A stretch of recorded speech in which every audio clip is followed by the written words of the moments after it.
Welcome back to my little channel. Today's video will be about the rise of fascism and why this is important to us, why we should recognize what's going on, and we should be able to recognize the patterns. Why?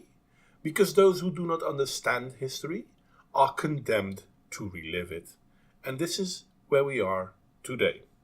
So whilst I'll explain things about what happened and caused fascism in Italy at the turn of the century, you will find videos of stuff happening today.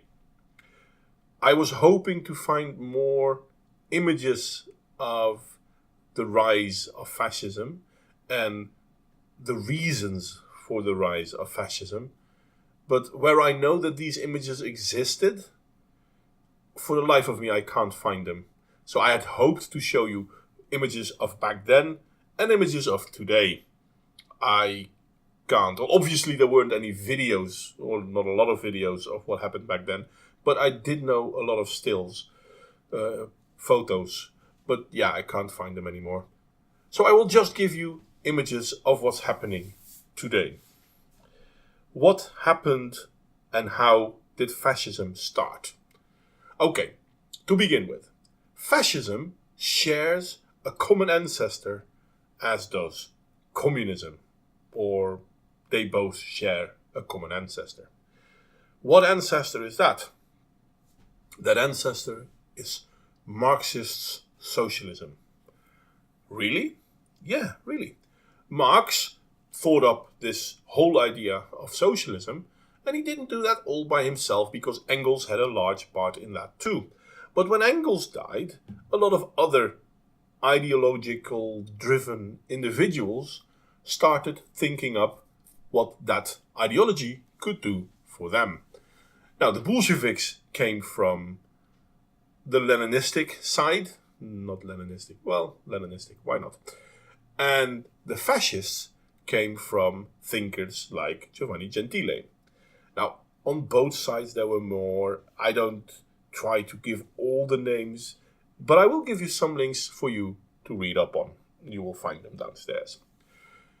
The Bolsheviks became huge in Russia, and they started exporting those ideologies, mostly because at the beginning they weren't safe in Russia, but after they were safe in Russia, they were also safe in spreading it around the Western world.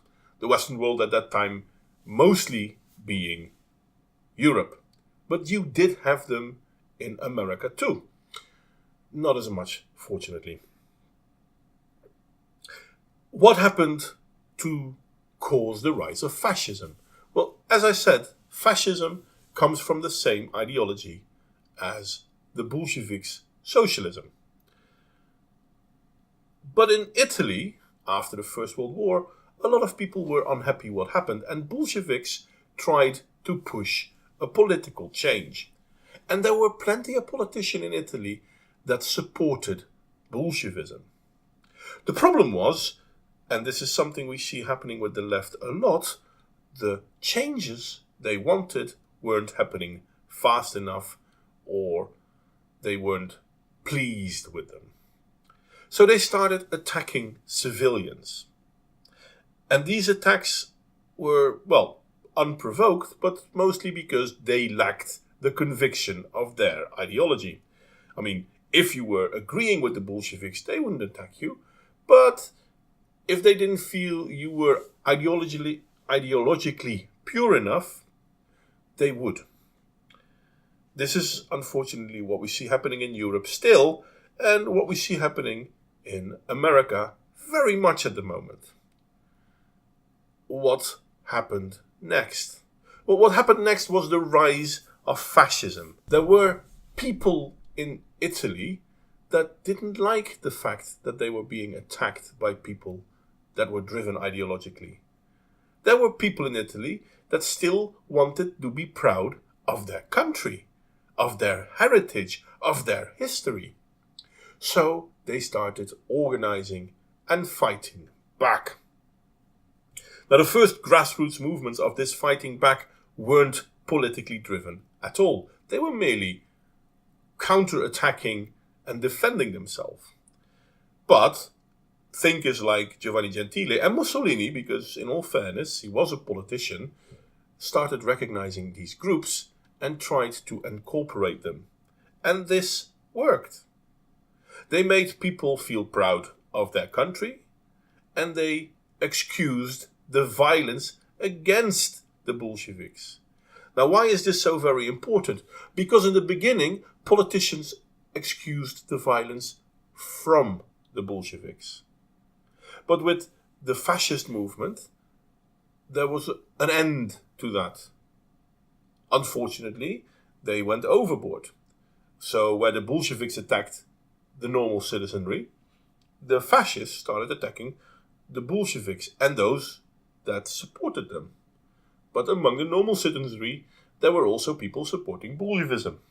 There were politicians supporting Bolshevism, and they were also attacked. So what we saw was lawlessness. We saw a country dividing itself based on the same ideology, but different on some nuances. And the violence happening within that country kind of gave rise to... Well, actually, it gave rise to fascism, but it could have gone both ways. Had the Bolsheviks physically beaten the fascists, the Bolsheviks probably would have won, and Italy would have been a communistic country. But they didn't, and therefore the fascists won, and Italy became a fascistic country. Now, a lot of people will say, yeah, but fascism is a right-wing movement. No, it is not. Yeah, but they are national. Yes, they are.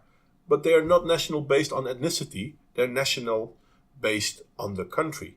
So if you were a black Italian and you still supported your country and you wanted to work for your country and you supported the party, you would be accepted. But in that time, you didn't have that a lot because people tended to stay within their country of birth. And Italy, even though they were a colonizer, weren't a huge colonizer. But we know there were black fascists.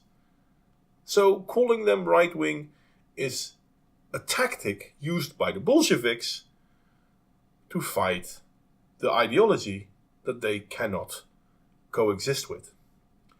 Somehow, this is reminiscent to Catholics fighting Protestants that both come from the same ideology, but obviously are different. Or Sunni and Shia.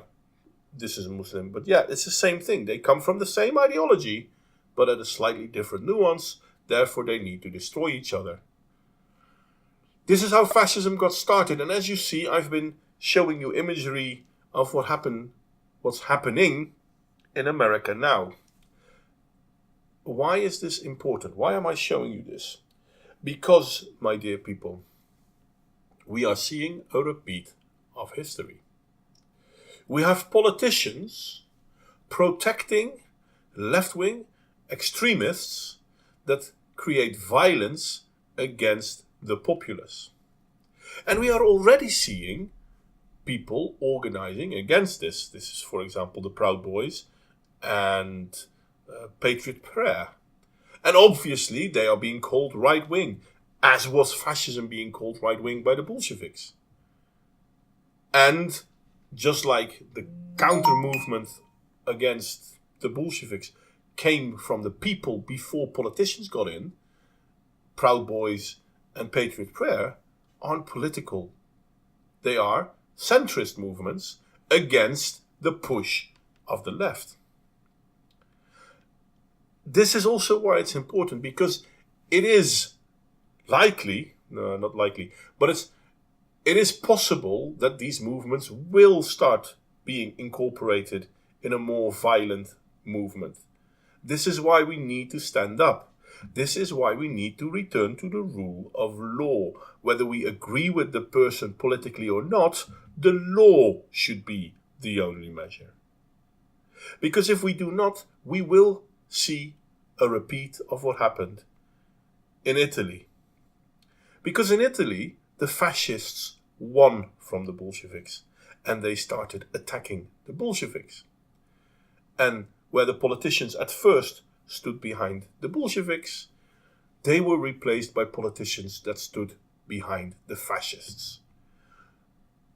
And then we saw, well, in all fairness, a bloody reign of the fascists. And they excused all manner of violence caused by the fascists against the Bolsheviks. This is not something we want to see repeated, people. So tell your congressman, tell your politician, return to the rule of law.